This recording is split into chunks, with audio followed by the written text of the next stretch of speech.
एक लड़का जिसके ज्यादा दोस्त नहीं थे। एक ऐसा इंसान जो बिल्कुल साधारण परिवार से उठकर जिंदगी की उस ऊंचाई तक पहुंचे जिसकी लोग सिर्फ कल्पना ही कर पाते हैं। एक ऐसा वैज्ञानिक जिसने भारत की मिसाइल तकनीक को दुनिया में पहचान दिलाई, और एक ऐसा राष्ट्रपति जिसे लोग आज भी प्यार से पीपल्स प्रेसिडेंट कहते हैं। वो हैं डॉक्टर APJ अब्दुल कलाम। आज हम उनकी उस प्रेरणादायक कहानी को जानेंगे जो मेहनत, सादगी और बड़े सपनों की ताकत को सच साबित करती है।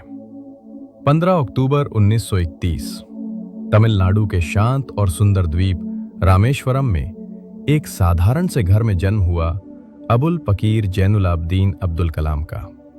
उनके पिता नाव चलाते थे और मां घर संभालती थीं। पैसे भले ही ज्यादा नहीं थे, लेकिन परिवार में सीख, संस्कार और सादगी की गर्माहट भरपूर थी। बचपन में ही कलाम ने अपने खर्च खुद उठाने शुरू कर दिए। सुबह सुबह अखबार बांटते और फिर स्कूल जाते। छोटे से जीवन में उन्होंने गरीबी भी देखी, मुश्किलें भी देखी, लेकिन एक चीज कभी नहीं छोड़ी, सपने देखना। उन सपनों ने ही उन्हें आगे बढ़ने की ताकत दी। कलाम को विज्ञान और उड़ते हुए पंछियों से खास प्यार था। वहीं से उनके दिल में एक सपना जन्मा, आकाश को छूने का सपना। उन्होंने तिरुचिरापल्ली से भौतिकी की पढ़ाई की और बाद में मद्रास इंस्टीट्यूट ऑफ टेक्नोलॉजी से एरोनॉटिकल इंजीनियरिंग की। MIT में पढ़ते हुए स्थिति इतनी कठिन हुई कि एक बार फीस भरने तक के पैसे उनके पास नहीं थे, लेकिन उनके प्रोफेसर ने एक प्रोजेक्ट में उनका टैलेंट देख उनका सारा फीस माफ कर दिया। कलाम आगे बढ़ते गए। उनकी मेहनत देख बड़े बड़े विद्वान भी अचंभित रह जाते थे। साल 1960 में MIT से निकलते ही कलाम ने अपने करियर की शुरुआत DRDO से की।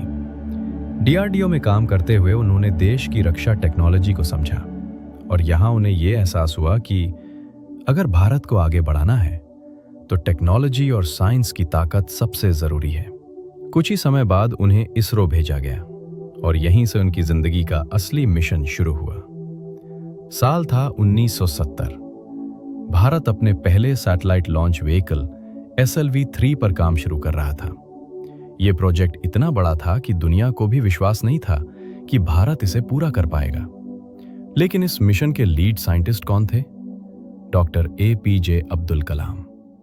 लगातार फेलियर्स, टेस्ट आफ्टर टेस्ट, नई कैलकुलेशंस के बाद आखिरकार 1980 में SLV-3 ने रोहिणी उपग्रह सफलतापूर्वक कक्षा में पहुंचाया। यह सिर्फ एक रॉकेट लॉन्च नहीं था, यह उस देश की जीत थी जिसे दुनिया डेवलपिंग कहकर नजरअंदाज कर देती थी। इसने भारत को उन देशों के क्लब में शामिल कर दिया जो अपने सैटेलाइट को ऑर्बिट में लॉन्च करने में सक्षम थे।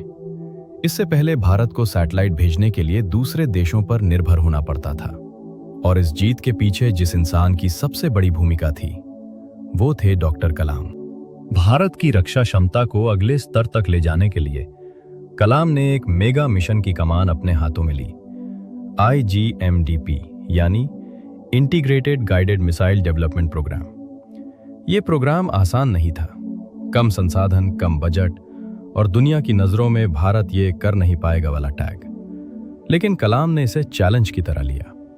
उनकी लीडरशिप में भारत ने 2 ऐसी मिसाइलें विकसित की जिन्होंने दुनिया को चौंका दिया। अग्नि मिसाइल, लंबी दूरी की बैलिस्टिक मिसाइल जिसने भारत की स्ट्रेटेजिक ताकत ही बदल दी। पृथ्वी मिसाइल, छोटी दूरी की मिसाइल जिसकी सटीक मारक क्षमता ने भारत की डिफेंस लाइन को बेहद मजबूत कर दिया। इन प्रोजेक्ट्स ने सिर्फ भारत की सुरक्षा को नहीं बदला, इन्होंने दुनिया को एक बात साफ बता दी कि भारत अब दूसरों पर निर्भर रहने वाला देश नहीं रहा। और इसी कामयाबी ने उन्हें वो नाम दिया जिसे आज पूरा देश सम्मान से लेता है, missile man of India. Kalam हमेशा कहते थे, dream isn't what you see in sleep, dream is what keeps you awake. साल था 1998 और दुनिया को जरा भी अंदाजा नहीं था कि भारत क्या करने वाला है। पोखरण के रेगिस्तान में तेज धूप के बीच कुछ ही लोगों को पता था कि एक ऐतिहासिक मिशन चल रहा है, पोखरण द्वितीय न्यूक्लियर टेस्ट। और इस पूरे ऑपरेशन के 2 सबसे बड़े दिमाग थे, डॉक्टर APJ अब्दुल कलाम और R चिदम्बरम। डॉक्टर कलाम सिर्फ विज्ञान नहीं समझते थे, वो स्ट्रैटेजी, सीक्रेसी और लीडरशिप तीनों में मास्टर थे। उनकी प्लानिंग इतनी सटीक थी कि CIA जैसी एजेंसियां भी भारत की हर गतिविधि पर नजर रखकर भी कुछ पकड़ नहीं पाईं। फिर आया 11 मई 1998। धरती हिली, रेत उड़ी और दुनिया को पहली बार समझ आया, India is now a nuclear power. पूरा देश खुशी से झूम उठा। यह सिर्फ एक टेस्ट नहीं था, यह भारत का कॉन्फिडेंट ग्लोबल एंट्री था।